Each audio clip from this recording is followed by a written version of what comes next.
Tuhan kalian itu jadi manusia. Ah, lompat nih. Ini nih, bukan lompat nih. Tadi saya bilang, kita bahas A, dia ke B. Dari B kita desak ke B, dia ke C. Aduh, memang Rizal ini memang. Udah dijawab. Sebentar dulu Rizal. Aku balas bertanya. Tenang dulu. Kamu bilang Muhammad tidak bisa baca. Beginilah. Sudah kamu akui Muhammad tidak bisa baca. Terima kasih atas pengakuanmu. Nih, menurut Buya Sakur, orang yang bilang Muhammad tidak bisa baca akan dilaporkan ke Mabes Polri. Ini yang benar yang mana? Satu bilang Muhammad bisa baca, satu bilang Muhammad gak bisa baca. Coba, menurut wahyu yang pertama kali turun, itu kan Iqra, bacalah, betul?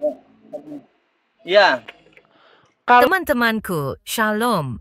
Melalui video ini, saya tidak sedang ingin mengajak supaya teman-teman menjadi murtad dan menjadi Kristen. Tetapi melalui video ini, saya ingin mengajak semua teman-teman untuk boleh belajar akan fakta dan bisa menerima kenyataan. Sehingga dengan demikian, teman-teman bisa mengambil keputusan untuk memilih keimanan ataupun keyakinan. Sehingga dengan keimanan dan keyakinan tersebut, teman-teman bisa hidup bahagia dan bisa menerima keselamatan ataupun hidup yang kekal. Sehingga di kemudian hari teman-teman tidak kecewa karena memilih keyakinan yang salah. Semoga video ini memberikan pencerahan dan video ini menjadi berkat. Nah, seperti apa pemaparannya? Mari kita sama-sama saksikan sampai selesai dan jangan lupa untuk like, bagikan dan subscribe channel Gereja YouTube. Mari kita saksikan video berikut ini. Kalau yang menyuruh Muhammad untuk bacalah itu siapa? Malaikat. Dia tahu nggak kalau Muhammad nggak bisa baca? Yang turun itu ya. Kau dengar ya. Ini anunya. Suaramu itu loh Rizal. Bertanya aku. Dengar dulu. Ya. Muhammad kan nggak bisa baca. Jal, tenang dulu Jal, tenang. Muhammad kan nggak bisa baca. Ada malaikat ngomong sama dia, bacalah. Menurut kamu itu malaikat tahu nggak Muhammad itu buta huruf?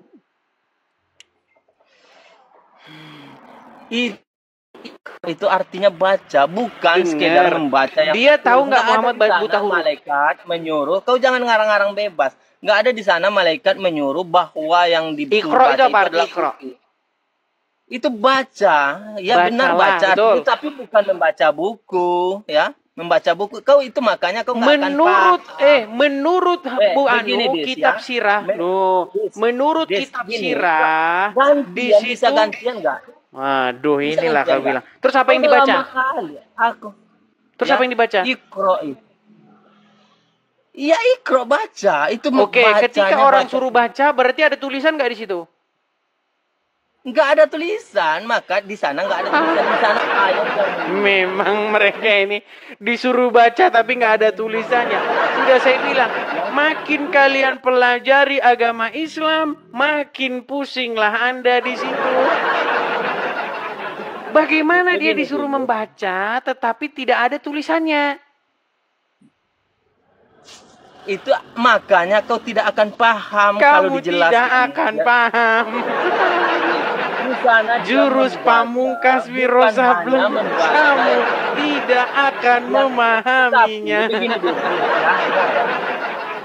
Kami seluruh umat Islam, bahkan seluruh profesor-profesor yang ada di dalam Islam, peneliti-peneliti yang ada di dalam Islam, tidak ada pernah mengatakan satu kata pun bahwa Al-Quran itu adalah kitab palsu atau dongeng. Tapi Alkitab kalian diucapkan oleh profesor kalian, oleh orang yang melakukan penelitian, oleh ahli sejarah kalian bahwa ini adalah palsu, dongeng, dan dari imajinasi. Masa kitab yang dari dongeng, palsu, dan imajinasi kalian anggap sebagai kitab suci? Otak dan akal kalian di mana?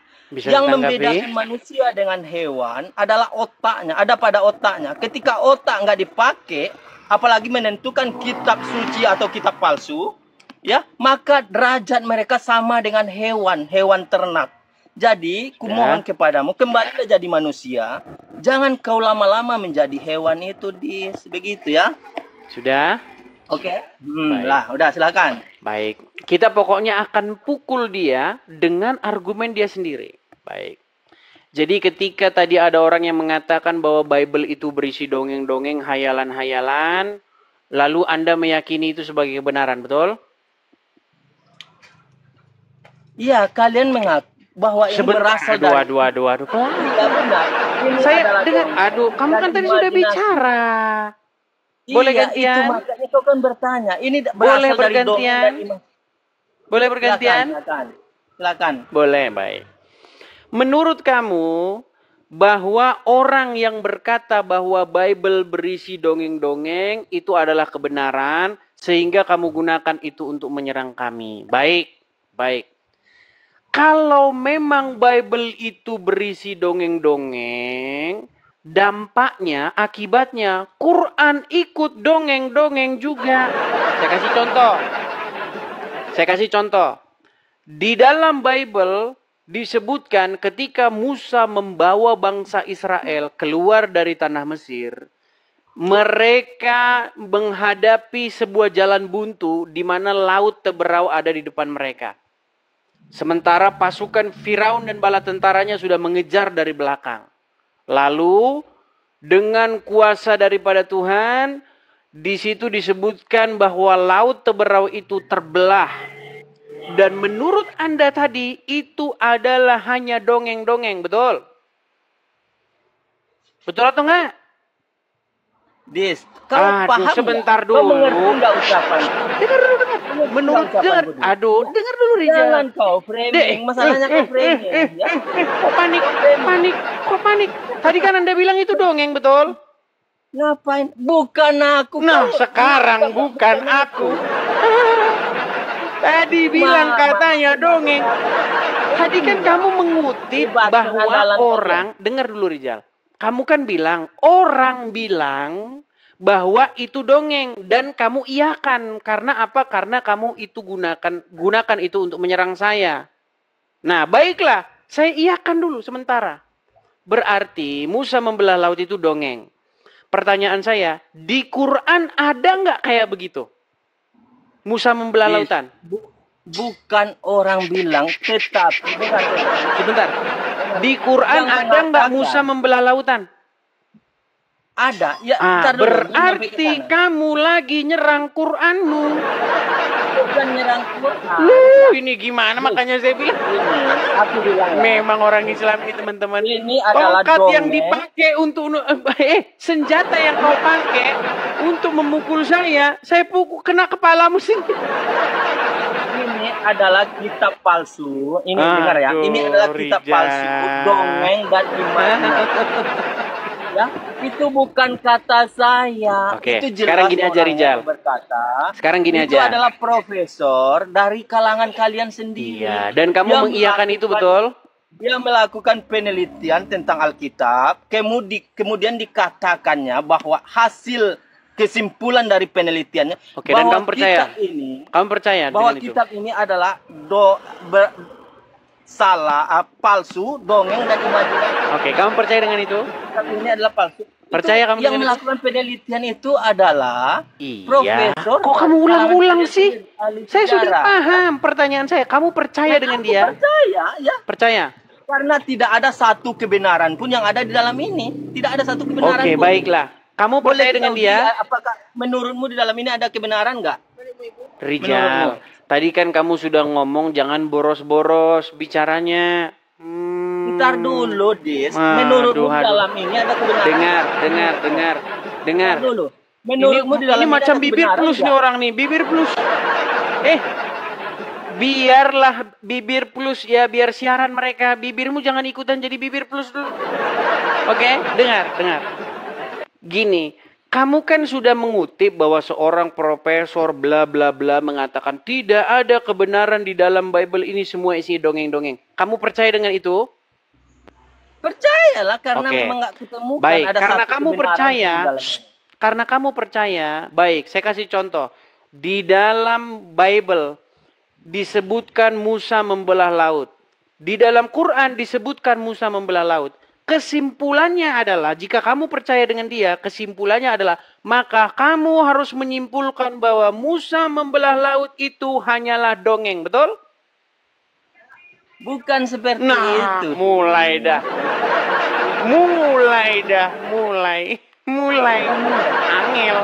Wis, angel tenan tutur. Kau pernah Angel dengar tenan ajaran pagan? tutur. nggak? Kau pernah dengar ajaran pagan? Berat nggak? ini Rizal nih. Ya, kau yang berat masalahnya. Ya, Berat gimana? di sini Kamu kan sudah bilang itu dongeng. Ternyata di Quranmu ada. Iya, bukan seluruhnya. Ingat ya. Sekarang bukan Ada- seluruhnya. Tadi kamu bilang tidak ada satupun kebenaran di dalamnya, Nekat, betul? Benar-benar nekat yang nyata. kau, Des. Benar-benar Aduh, nekat yang Rija.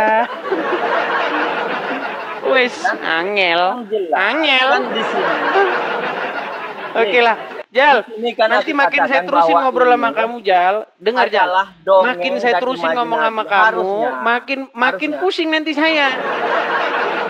Harusnya kalau kau berakal, harusnya kau di mana dongengnya? Harusnya kau tanya di mana nggak Tadi ada kan kamu kok bilang, kau bertanya? menurut dia, Ya? sebentar, menurut dia bahwa Hmm. semua isinya tidak ada satupun kebenaran di dalamnya. Terus saya tanya sama kamu, apakah kamu percaya omongan dia, Rizal? Kamu bilang iya. Artinya semua dari A sampai Z itu dongeng, betul? Iya benar, nggak ada kebenaran di dalam ini. Ya. Berarti bagian-bagian Quran ikut pula ke dalamnya merupakan dongeng juga, betul? Beda, Dis. Ya. Itu Beda. beda. Karena Oke, baik. Kau mau Oke, gini. buktikan nggak? Kita Kau mau jelaskan. buktikan Gini, nggak? Rizal. Ntar dulu. Sebentar, Kau mau saya buktikan gini. bahwa Saya sekarang ini nggak ada sebentar. kebenaran? Saya ini termasuk orang yang, aduh, makanya dengerin saya ngomong. Saya itu dulu waktu saya SMP, saya itu sangat menggandrungi yang namanya sejarah. Makanya teman-teman saya hobinya jalan-jalan ke pantai, saya malah hobinya ke museum. Waktu zaman study tour, ya kan? Mereka ke museum malah ngerokok-ngerokok dulu. Saya bisa seharian di museum karena saya senang dengan sejarah. Sekarang gini. Coba saya tanya sama kamu, apa ciri-ciri dongeng? Coba. Dongeng itu adalah kisah-kisah Enggak, saya yang tanya dibacakan, ciri-ciri, bukan definisi dongeng. Saya tanya ciri-ciri sesuatu itu dongeng atau fiktif belaka. Apa ciri-cirinya? ya tidak sesuai dengan yang terjadi, adalah imajinasi yang keluar. Ini dongeng ya. Dongeng itu adalah cerita yang diceritakan kepada Iya, orang-orang. ciri-cirinya apa? yang Ciri-ciri bahwa akalnya, sesuatu ntar itu dulu, dongeng. Dengar dulu ya. Dongeng itu adalah cerita yang diceritakan kepada orang-orang untuk menghibur mereka, kepada orang-orang yang akalnya belum sempurna. Ya, untuk yang saya menghibur tanyakan mereka. sama kamu Rizal, Itulah ciri-ciri sesuatu kalian itu merupakan harus sebuah sempurnakan peristiwa. dulu. Aduh, Yes. Rizal nih ngomong terus. Saya kasih contoh ya, saya kasih contoh. Zaman kita SD, kita pasti tahu dongeng ini. Ada kancil. Oke? Dia mau nyebrang sungai. Betul? Nah, ketika dia mau Ya. nyebrang sungai, ada buaya di situ. Nah, buaya ini mau makan si kancil itu. Nah, terus si kancil bilang gini, jangan saya, badan saya kecil, daging saya dikit. Ntar temen gua mau lewat. Ya, nah diantarlah dia. Terus dikerjain dia sama si kancil itu. Sampai semuanya nyebrang. Akhirnya tidak satupun buaya mendapatkan satu kancil pun. Karena si kancil cerdik. Ya kan? Nah, saya mau tanya, dulu zaman kita sekolah, ciri-ciri dongeng adalah satu, dia tidak bertanggung jawab terhadap tempat kejadian dan kapan peristiwa itu terjadi. Coba, saya tanya sama kamu Rizal, di sungai mana peristiwa itu terjadi?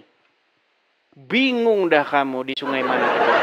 Karena memang hanya dongeng, fiktif belaka. Kapan kejadian itu terjadi? Tahun berapa? Tidak ditentukan. Tidak ditemukan kejadian itu tahun berapa. Tidak ditemukan lokasinya di mana. Itu tanda bahwa peristiwa itu hanya fiktif. Sekarang saya tanya sama kamu.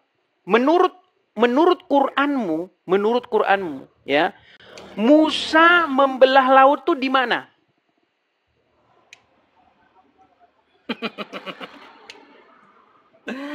Malah ketawa. Saya tanya sama kamu, menurut Quran, di manakah Musa membelah laut? Laut mana? Sumedang kah?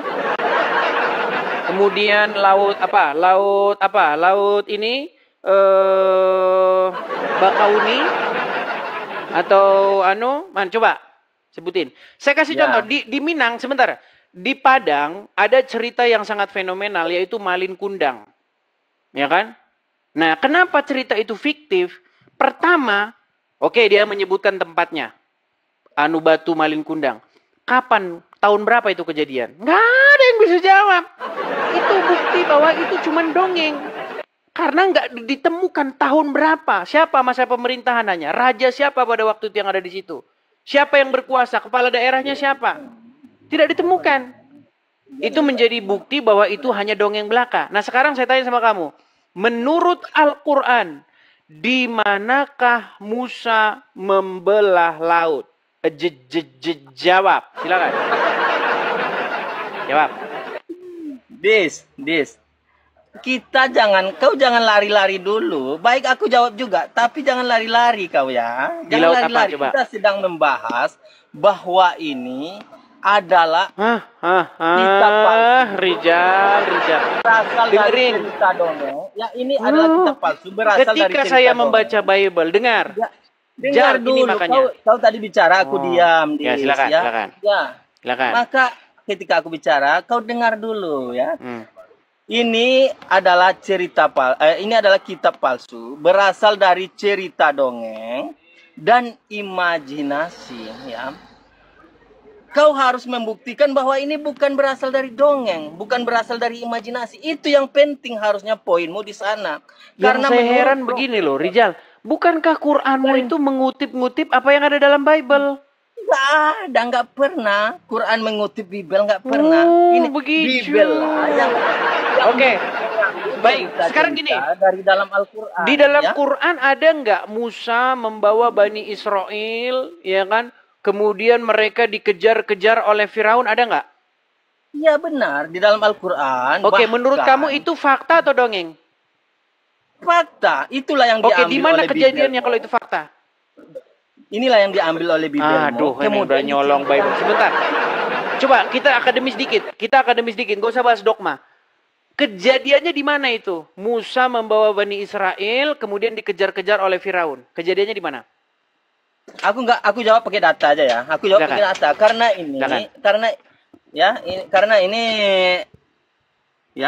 itu makanya ketika sebuah kitab suci tidak ada satu kebenaran pun di dalamnya. Disuruh nunjukkan data bukannya Quran dipakai. Pakai Quranmu. Ya. Kau takut, jangan takut kau ya. Nah, ini Rijal, saya tanya Quranmu Rijal, menurut Quranmu di mana peristiwa kejadian Musa membelah laut itu? Ini malah lari ke Google mereka ini. Rijal, sebentar, coba balik dulu kameramu ke sini Rijal. Coba sebentar Rijal, balik dulu kameramu ke sini. Kita ikuti orang-orang yang telah melakukan penelitian ya. Ini orang-orang yang melakukan penelitian. Ini Rijal. Ya? Rijal, yang saya tanya sama kamu apa? Yang saya tanya sama kamu Rijal, menurut Quranmu, ini coba ini ya. Di manakah Musa membelah laut?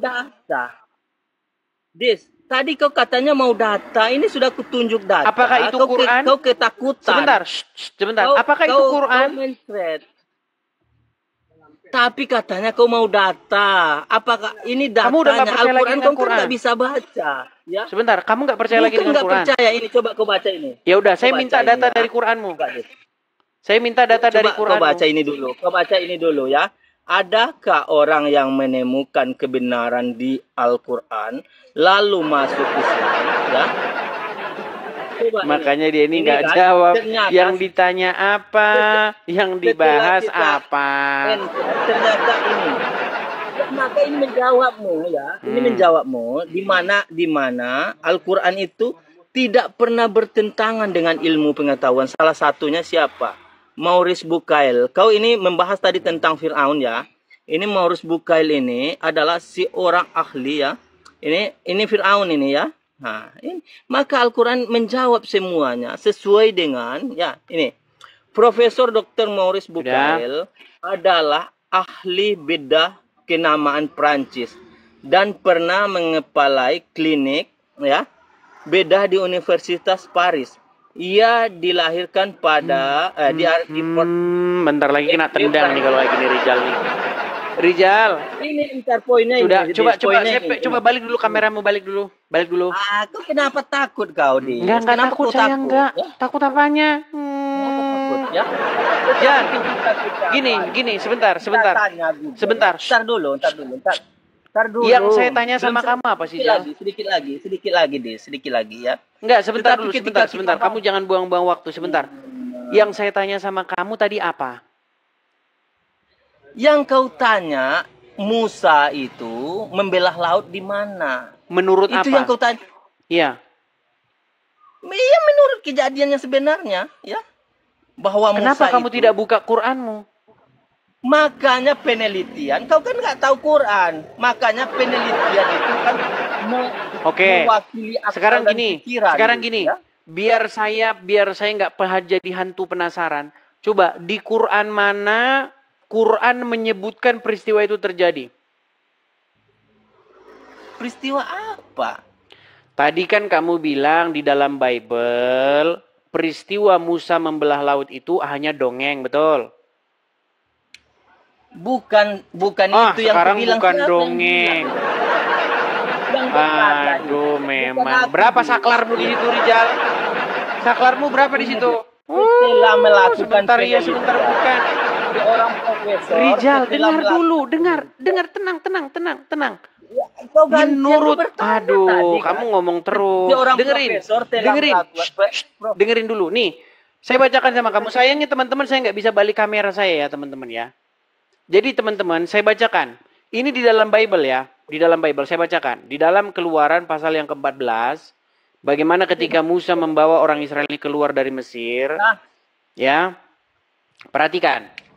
Keluaran pasal yang ke-14, ayat yang ke-15. Nih. Berfirmanlah Tuhan kepada Musa, mengapakah engkau berseru-seru demikian kepadaku? Katakanlah kepada orang Israel supaya mereka berangkat. Dan engkau angkatlah tongkatmu dan ulurkanlah tanganmu ke atas laut dan belahlah airnya. Sehingga orang Israel akan berjalan di tengah-tengah laut itu di tempat kering. Tetapi sungguh aku akan mengeraskan hati orang Mesir sehingga mereka menyusul orang Israel. Dan terhadap Firaun dan seluruh pasukannya, keretanya dan orang yang berkuda, aku akan menyatakan kemuliaanku. Maka orang Mesir akan mengetahui bahwa akulah Tuhan apabila aku memperlihatkan kemuliaanku kepada Firaun, keretanya dan kepada orang-orang yang berkuda. Kemudian bergeraklah malaikat Allah yang tadinya berjalan di depan tentara orang Israel, lalu berjalan di belakang mereka. Dan tiang awan itu bergerak di depan mereka, lalu berdiri di belakang mereka. Datanglah tiang itu berdiri di antara orang Mesir dan orang Israel. Oleh karena awan itu menimbulkan kegelapan, maka malam itu lewat, sehingga satu orang yang lain tidak dapat mendekati yang lain semalam-malaman itu. Rizal, kamu menyimak? Ya. Saya teruskan, nanti saya minta data dari Quranmu ya. Lalu Musa mengulurkan tangannya ke atas laut, dan semalam-malaman itu Tuhan menguakkan air laut dengan perantaraan angin timur yang keras, membuat laut itu menjadi tanah yang kering, maka terbelahlah air itu. Demikianlah orang Israel berjalan di tengah-tengah laut di tempat yang kering, sedang di kiri dan kanan mereka itu air sebagai tembok bagi mereka. Jadi, ini Rizal, peristiwa ini itu bisa dijelaskan secara ilmiah. Bahwa dijelaskan bagaimana laut itu terbelah dengan angin timur yang keras sekali, sehingga membelah laut. Bagi orang-orang pelaut yang nonton di sini, yang udah pernah menyeberangi lautan, mereka pasti sudah pernah melihat kejadian-kejadian angin yang begitu keras bisa membawa air sampai ke belah. Pasti mereka lihat juga. Kejadian-kejadian seperti ini ada. Memang fenomena alam memang ada. Nah, sekarang saya mau tanya sama kamu. Rizal. Menurut Quranmu, bagaimana peristiwa itu terjadi? Jelaskan.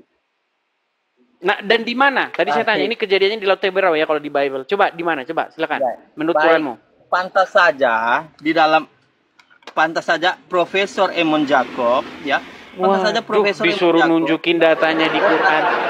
Saya suruh minta di dalam Al-Quran datanya mana? Mengatakan bahwa, silakan, Quran baca. bahwa Alkitab itu adalah dongeng dari cerita. Silakan bacakan Quranmu. Bagaimana badai bisa membela laut, itu adalah cerita dongeng. Baik, ya. Nggak pernah silahkan kamu baca isi Quranmu dulu. Mampu membela laut. Membela laut itu adalah rahmat dari Allah, ya, mukjizat yang diberikan kepada Musa. Waduh, suruh baca Quran. Rijal, baca Quranmu. Enggak ada akal pikir. Baca Quranmu, Belum coba silakan baca Quranmu sampai sekarang. Ya, baik. Silakan ya, kita buka. Kau baca ini. Ini dalil. Kau minta dalil ya. Silakan kau baca. Ya, kau baca. Coba kau baca. Kau minta dalil dalam Jadi kau nggak mau baca terjemahannya? Kau baca dulu. Kau nggak mampu baca terjemahannya? Nggak mampu? Enggak. Kalau nggak mampu biar kamu saya tendang. Sebentar, saya nggak mau buang-buang waktu. Kamu nggak mau baca terjemahannya?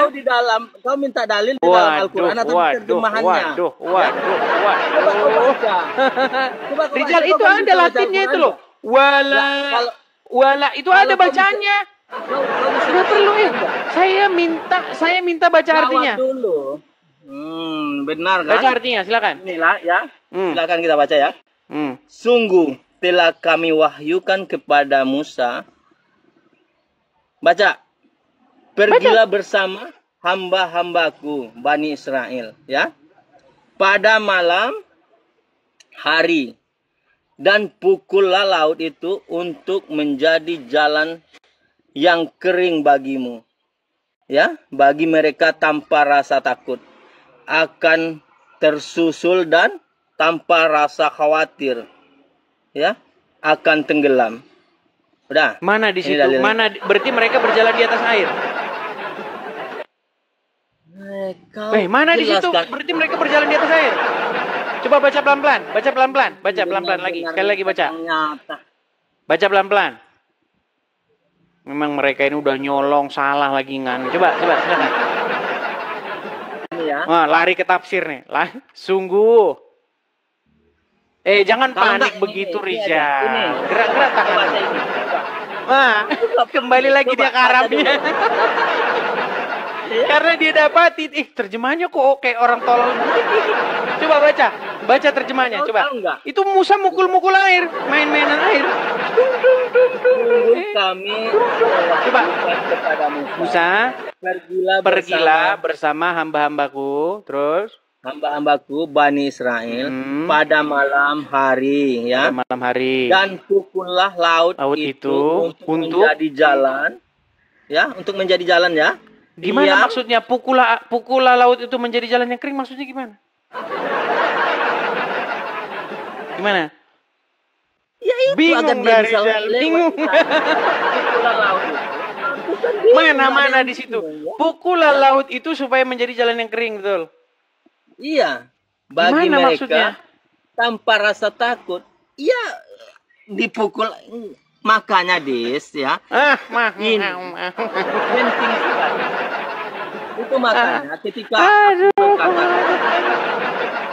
penting kita nih. Ini ya. Aduh. Oke, coba saya minta sama kamu sebentar. Ntar dulu. Gini, Rijal, gini. Orang-orang yang menemukan. Ntar dulu, kau jangan. Sebentar. Saya nggak bawa itu. Coba, gini aja, Rijal. Jangan coba dulu, gini. Saya minta bantuan kamu. Coba klik dulu di kolom pencarian itu, Rijal. Saya minta sama kamu, coba klik di kolom pencarian itu. Klik dulu, coba klik di kolom pencarian, coba. Ntar dulu. Ini. Sebentar, ini saya mau nunjukkan sama kamu. Masalahnya saya nggak bisa balik kamera saya. Coba ketik di kolom pencarian, coba. Ini ya. Ntar dulu baca di sini. Ada Rijal, saya minta sama kamu, coba kamu klik di kolom pencarian. Coba klik di kolom pencarian. Coba klik dulu di kolom pencarian, coba. Menjelaskan ini. Coba ketik di kolom pencarian itu loh. Aku sedang menjelaskan bahwa di dalam Bibel. Oke, baiklah, saya turunkan dulu kamu. Kamu malah ngomong malah nggak jelas. Yang dibahas bukan Qur'annya, teman-teman, ya. Kalau dibahas Qur'annya makin pening pala dia nanti. Ya. Yuk.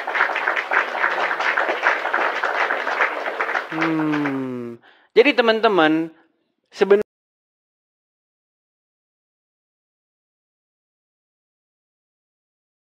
Teman-temanku, sekarang engkau sudah mengerti dan engkau sudah mendengar dengan baik tentang fakta-fakta maupun kenyataan-kenyataan yang dijelaskan oleh seorang profesor ternama. Sekarang waktunya jangan terlalu banyak bicara, tetapi renungkanlah dan pikirkan kembali tentang keimananmu. Firman Tuhan berkata, jika engkau mengetahui kebenaran, maka kebenaran itu akan memerdekakan engkau. Jadi ambil satu tindakan ataupun keputusan yang baik dan yang berguna untuk hidupmu. Baik hidupmu di masa sekarang maupun untuk hidupmu di masa yang akan datang. Mantap, luar biasa pengajaran pemaparan yang sangat menarik untuk dipelajari dan tentunya membawa pemahaman bagi kita semua semakin mengerti akan apa yang terjadi di sebelah. Dan tentunya hal seperti ini perlu dipelajari oleh semua orang supaya dapat memahami khususnya agama sebelah. Supaya mereka boleh termuka mata dan melihat yang sedang terjadi. Dan kita percaya bahawa kebenaran itu akan menang. Selamanya kebenaran itu yang akan menang, segala sesuatu yang palsu itu tidak akan bertahan sampai selama-lamanya. Jadi untuk itu, mari doakan pelayanan pekerjaan Tuhan, pemberitaan Injil semakin lebar dan luas untuk kemuliaan Tuhan. Tuhan Yesus memberkati. Ayo berpartisipasi dalam kebaikan bersama Yayasan Cipto Pelito Kasih. Mari kita bersama-sama memberikan sedikit berkat dan menyisihkan sebagian dari yang kita miliki untuk mendukung rumah Yayasan Cipto Pelito Kasih. Yayasan ini membimbing dan mengajarkan 30-an anak yang membutuhkan bimbingan dan pendidikan. Dengan partisipasi saudara, kita dapat memberikan harapan baru dan masa depan yang lebih baik bagi mereka. Tidak perlu banyak, bahkan bantuan kecil saudara sangat berarti bagi anak-anak ini. Mari kita ambil bagian dalam misi mulia ini dan bersama-sama membawa perubahan yang positif dalam kehidupan mereka. Kami percaya bahwa setiap kebaikan yang Anda berikan akan dibalas berlipat ganda. Tuhan Yesus memberkati saudara semua yang telah berpartisipasi dalam mendukung rumah Yayasan Cipto Pelito Kasih. Saudara yang mau mendukung pelayanan misi kami untuk terus bisa mengumandangkan penginjilan Sentral Kristen Indonesia, bisa melalui Bank Rakyat Indonesia 0421 0100 4996 560 atas nama Sentral Kristen Indonesia, dan bisa melalui QRIS ini. Silakan scan barcode QRIS ini melalui mobile banking saudara. Tujuan dari pelayanan misi ini adalah untuk menjangkau banyak jiwa di pelosok-pelosok desa yang rindu untuk mendengarkan firman Tuhan, dan untuk kegiatan apoleget yang menjalani penginjilan ke desa-desa untuk bisa terus mengabarkan kabar baik di seluruh tanah Indonesia. Selain melalui media sosial YouTube, kita tetap terus bisa menyuarakan kabar baik secara offline. Boleh dukung Asosiasi Sentral Kristen Indonesia melalui rekening ini dan bisa melalui KRIS Mobile Banking ini. Dengan cara scan barcode KRIS ini di mobile banking saudara. Terima kasih, biarlah kami berdoa agar semua kebaikan dan taburan saudara Tuhan yang membalas berlipat kali ganda. Tuhan Yesus memberkati saudara Sentral Kristen Indonesia. Shalom saudara, generasi muda FKPPI, saudara yang mau mendukung pelayanan misi kami untuk terus bisa mengumandangkan penginjilan generasi muda Forum Komunikasi Pelayanan Penginjil Indonesia. Bisa melalui Bank BRI 042 10 10 048 705 60. Atas nama generasi muda FKPPI Forum Komunikasi Pelayanan Penginjil Indonesia. Dan bisa melalui KRIS ini, silakan scan barcode KRIS ini melalui mobile banking saudara. Tujuan dari pelayanan misi ini adalah untuk menjangkau banyak jiwa di pelosok-pelosok desa yang rindu untuk mendengarkan firman Tuhan dan untuk kegiatan apoleget yang menjalani penginjilan ke desa-desa untuk bisa terus mengabarkan kabar baik di seluruh tanah Indonesia. Selain melalui media sosial YouTube, kita tetap terus bisa menyuarakan kabar baik secara offline. Boleh dukung asosiasi ini melalui rekening ini dan bisa melalui KRIS Mobile Banking ini. Dengan cara scan barcode KRIS ini di mobile banking saudara. Terima kasih, biarlah kami berdoa agar semua kebaikan dan taburan saudara Tuhan yang membalas berlipat kali ganda. Tuhan Yesus memberkati saudara